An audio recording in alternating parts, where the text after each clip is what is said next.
welcome back to the panel here indeed for the ASUS ROG DreamLeague live from the DreamHack Monster Energy Studios. So we just witnessed that second game. Crazy game. What was your thoughts on the game, Zuyori? Well, sum this game up. I don't think I'm sold on Necrophos. We've seen him a couple times now. He's annoying.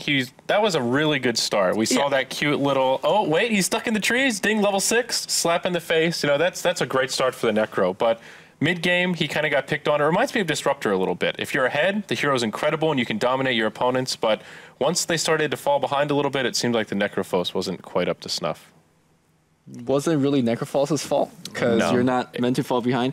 And I have to say, Big Daddy, not the most impressive ultimates. A lot of times he just throw on a full HP hero. Maybe it was a little bit of miscoordination because when you throw on, you expect your Lina and your Shadow Fiend to give you the burst. Maybe that was what was missing. To be fair, I don't think that's completely why they lost. That was one thing that stood out to me. It seemed like the Earthshaker by far was the hero that just every single fight, there's fissures breaking things up at the end. He's got Octarine, Refresher. That hero, I think, needs to be banned out more. The global silence as well. There was so many times when people, like, for example, when the Legion blinked in, he blinked in with BKB on. I couldn't do anything. You just had to literally run away and die. That happened bottom lane as well with Miracle BKB'd, went into the team fight. Then maybe he shouldn't blink in with BKB. Blink in, do something, get baited, and then BKB. I think that's when it all started to go wrong. Remember them bottom fights when they had no vision? And lots of things went wrong this game. Yeah, it was pretty tough. And maybe Lumi can show us some more things that went wrong or right in the replay he chose with a luminous analysis.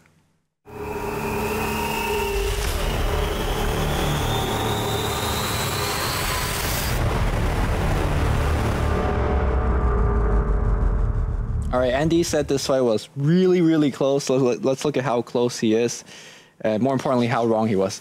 All right, so here's a fight that Moon, he wants in. So he actually wants Resolution instead of Silent, thinking that they can't kill the PL quickly enough. The Global obviously comes out. So we're in a very terrible spot. Can we pause the replay? All right, so in this chasing situation, everybody on the Radiant side is on full retreat. Wyvern in a very good position. Oh, actually, where is Wyvern? He has a Blink Dagger. I think he's just trailing everybody behind. Look at this. Yeah, this is juicy. Like, it doesn't matter if you get people attacking each other. All you care about is just a stun. And if Wyvern missed, Shaker, by the way, he has double Echo Slam, which he didn't even use for this fight. So that's why I personally thought the fight wasn't that close. But let's actually unpause and roll the replay. Does Crit just die just solo to Rezo? Oh my god, yes he does, So obviously if you could go for the Lina, you can, and then pick up the... look at that fissure, by the way. Just stun 3 people. They hadn't used any global. But yes, the Reaper side, unfortunately... Oh, he got one. Silent he got Resolution here, but he was the only one that died in this fight. Yeah, and this is the unfortunate... Oh. Was he a half? Silent? Oh, yeah. He's a half. And that's a dead illusion. Oh. But here's the thing, are you playing an illusion-based hero, right? That's supposed to happen. You're supposed to confuse them. All right, it's pretty close. I agree with that. But by the way, they haven't used any Echo Slams yet. So even in the case where they actually got the real hero and they bought back and went mid, you still have to deal with 2 Echo Slams, which, you know, could hold for a long time. Who knows how the game would have went then. So for a very long time, Monkey was ahead in this game. Do you feel like it was a throw, or at some point Andy said these past 3 fights all went the way of Empire. He felt like it was kind of the fight bottom lane where they went kind of from the Ancients down behind without any vision, and they tried to pick someone off with the jewel, but they couldn't get it because of the global. I think that's where it all kind of started to go haywire. Like, everyone died. Yeah, again, it felt sort of, it was teetering on a throw, but I think it was also just brilliant execution by Empire. Talked about the Earthshaker. That was really their only kind of catch. You've got Winter Wyvern with the long cooldown ultimate and Earthshaker. You need those 2 heroes to make the most of their disables, and they did that. Like, for the second half of that game, it seemed like they were just in the right place at the right time for every team fight. Well, I mean, if you look at the raw numbers, I felt like it was a big throw. At 15 minutes in, they knocked down every single tier 2 tower except 1, and you can't win the game like that? I don't know. One of the reasons they couldn't win was the Razor, and Resolution was playing the Razor, and we have the chance to talk to Resolution in a winner's interview.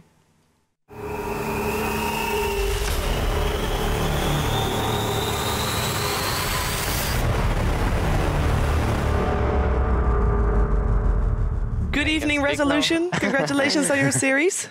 Yeah, hello. Hi. So in the last few days, you've played a lot of games for the Dream League with a bit of different players, a bit of roster issues perhaps. Or can you tell us more a bit about the situation with your roster and maybe role switching as well?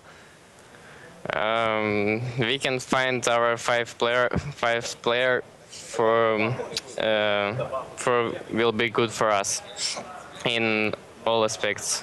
Okay, like and you're in trying. drafts, yeah, like be a leader, Okay. something like that. So you're trying out multiple people. Yeah, and we'll play open quali for major. Okay. Yeah. We're starting to see a little bit of Invoker come back. Does this mean that like there's no chance of us seeing you play Invoker since you switched to the offlane, or will you play Invoker a little bit? We'll see. Maybe I'll play mid again. Maybe not. I don't know. I like this hero. So how's the transition to offlane been for you? That's got to be a big change given that you've been playing the 1/2 role for so long.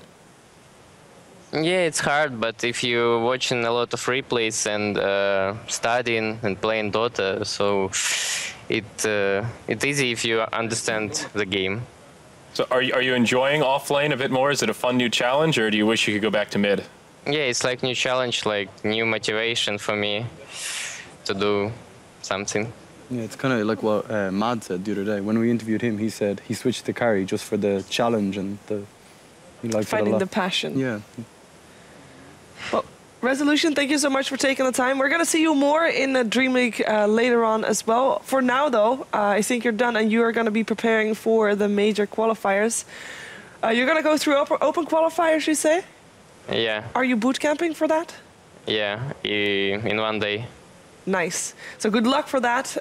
We'll wish you all the best and until the next time. Yeah, thanks. Thank you too. Goodbye. Bye-bye. And that was, of course, a Resolution from Team Empire, who will try to battle himself through, and his team, of course, through the open qualifiers of the major. To find a player, that seems pretty tight.